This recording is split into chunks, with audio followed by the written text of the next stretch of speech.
So hey guys, Ajit here and welcome back to my new video. तो guys, आज की इस वीडियो में मैं आपको बताने वाला हूं कि आप विजय महर जैसा लोगो कैसे बना सकते हो पिक्सआर्ट एप्लीकेशन के अंदर। तो मैंने पिक्सआर्ट एप्लीकेशन को ओपन कर लिया है। अब यहां से हमें लेना है इरेज बैकग्राउंड और कुछ इस तरीके का इंटरफेस आपके सामने आ जाएगा।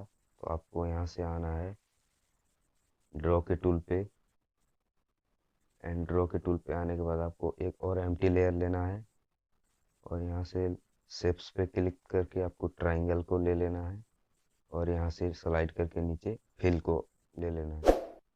एंड यहाँ से आपको कुछ इस तरीके से इसे फिल कर देना है। मैं कर देता हूँ जल्दी से। तो कुछ आपको इस तरीके से आराम से करना है। तो ये रहा और यहाँ से डन। अब हमें लेना है इरेजर और यहाँ से शेप्स को बदलना है, ये स्क्वायर वाला लेना है और इसे कुछ हमें इस तरीके से रख देना है। तो मैं यहाँ से कुछ कर लेता हूँ इस तरीके से। आपको भी धीरे धीरे करना है, आप सेम टू सेम विजय महर जैसा प्रोफेशनल लोगो बना सकते हो। इसे आपको कुछ इस तरीके से, इतना नहीं, इतना ठीक है, और यहाँ से डन कर देना है।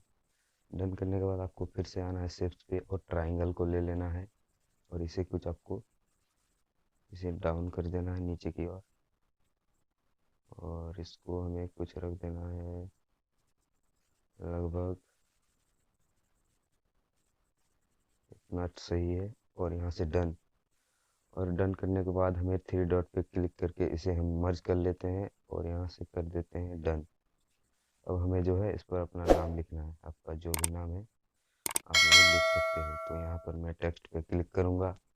टेक्स्ट पे क्लिक करने के बाद आपको अपना नाम देना है। तो मैं यहाँ पर विजय महर का लोगो में उसी का नाम दे देता हूँ, विजय महर, और यहाँ से डन।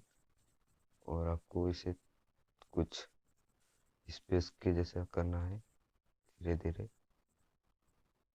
और ये रहा, यहाँ से डन कर देना है। अब हमें इसे ब्लैक कलर में करना होगा ताकि ये एकदम लोगों के साथ टेक्स्ट भी मैच हो जाए। तो हम कलर पे क्लिक करके इसे ब्लैक कर देते हैं। और फॉन्ट फॉन्ट आप अपने हिसाब से रख सकते हो। तो मैं रखता हूँ कुछ यही वाला, मुझे अच्छा लग रहा है। मैं यहाँ से कर दूंगा डन। एंड डन करने के बाद हमें ड्रॉ टूल पे क्लिक करके थ्री डॉट पे क्लिक करके फ़ोटो को सेव कर लेंगे। तो आई होप गाइज आपको ये वीडियो अच्छा लगा होगा। वीडियो अच्छा लगा है तो प्लीज़ लाइक